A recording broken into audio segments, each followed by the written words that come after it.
Welcome, everybody. We are back with another 8-minute interview. This time, we're doing things a little bit differently. We're chatting with a venture capital group in New York called Primary. And with me today is Gina. And Gina, thank you for joining us, by the way. Why don't you actually, I'll dig into more questions about Primary in particular, but why don't you introduce ourselves, tell us a little bit about your role there. Great to be here. My name is Gina Yocom, and I am Director of Talent here at Primary Venture Partners. For those of you who aren't familiar with us, we are a seed stage fund investing specifically in New York City startups. So we fundamentally believe in investing locally. We get to be a lot more hands-on with our founders as well as the operators within the portfolio. So I spend a lot of my time interviewing and getting to know candidates as our companies start to scale, and really working across the board on all people and hiring strategy for the portfolio. A couple of companies that come to mind that you might be aware of within the portfolio include Chief, Electric, Slice, Noom, K-Health, and Near. Where did you go to school? Oh, yeah, I went to University of Colorado, so go Buffs. Okay, cool. So for the students listening here, if they were interested in finding early professional roles at some of your portfolio companies, where's the best place for them to find those? I would definitely say on the website, but also, I think as probably generic as is to say, I think LinkedIn is also a great source. And to that end, I always recommend to really make sure that your LinkedIn is completely filled out, especially the skills section, because LinkedIn just has an algorithm that can filter jobs that are most relevant to you. But if you're looking for specific roles, I would say going to the website, and if they're earlier stage and maybe haven't gotten around to putting it on their website, I think for those earlier stage opportunities, it's always great to just find a connection and potentially reach out directly. What's the best way for them to tell if the roles are early professional? Anything that obviously says internship is probably a giveaway, but I think any keywords would be like associate, analyst, and assistant, depending on which role or department it's in. And then I think engineers are probably where it's a little trickier. I think it's just generic software engineer, and then having to double check and make sure what the required years of experience are. I would say for sales, it's also any word with any description with representative in it. So sales development rep or business development rep, those are interchangeable. So entry-level sales roles, that's typically what they're called. So what's the first thing you typically look for when you're looking at a resume? And for me, what really jumped out when you're reading that many is the interest. So anything quirky about yourself, or hobbies or extracurricular activities that can kind of jump out of the page is what would really kind of stand out to me. Anything that you can do to really personalize it and make it feel like I'm actually getting to know you, and also any thoughtfulness around how it's formatted or designed. I always appreciate that. I'm going off script here a bit. If two resumes were the exact same and one person put an objective, or instead of the objective they put an about me, what do you think you would prefer?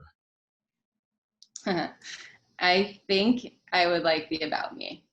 Is GPA important?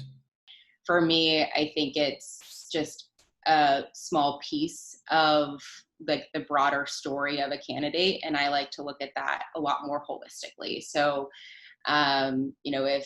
if your GPA is something that you're super proud of, absolutely include it. But I think if it's not on there, it's not a big deal. And there's a lot of opportunity to highlight things that you are really proud of. How about cover letters? Do you read them? I do. I love cover letters. I'm a big fan because I think if they're done really well, again, going back to looking at the holistic view of a candidate, I think it's a really great opportunity to highlight areas that maybe you're not able to on your resume or cover letter. So if you worked a second job all through college, and if there is anything that you've overcome, or if there's a reason that this role is super relevant to you beyond just I really want a job, and you're able to explain that in a really great way, I think it can be really impactful.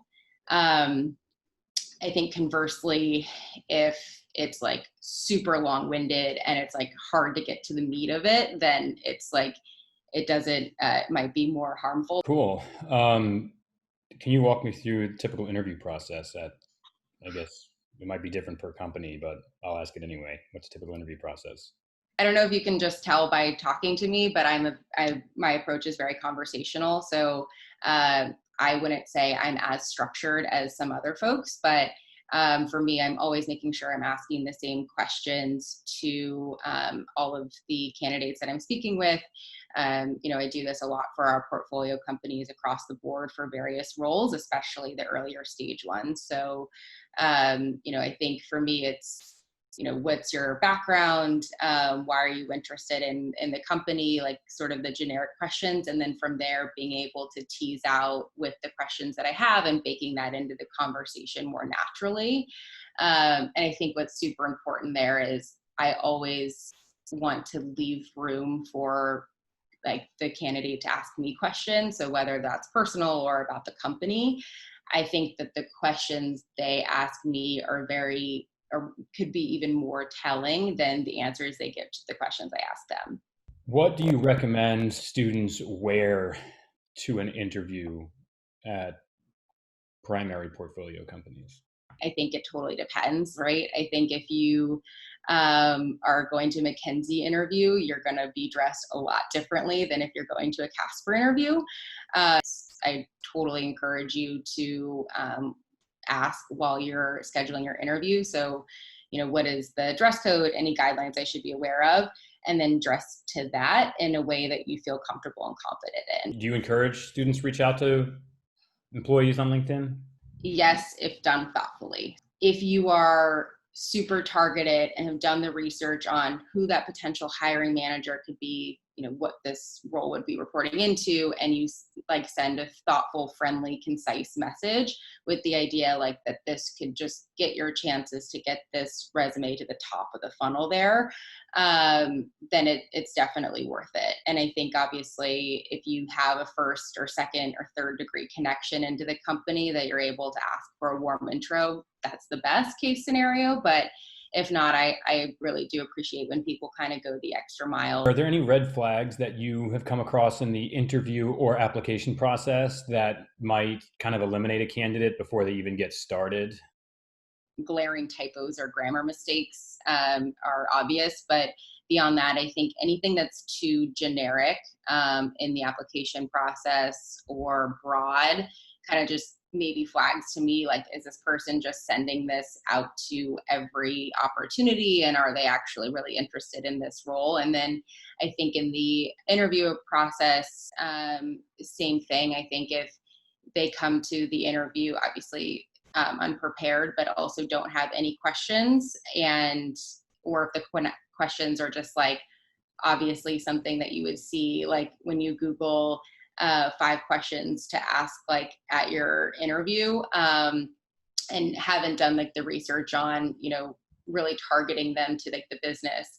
I think that's always a red flag for me as well. Great. Gina, thank you so much for taking the time to share this advice with us on this episode of 8 Minute Interview. Very much appreciated. Of course, I'm so happy to do this, and thank you so much for having me. Got it.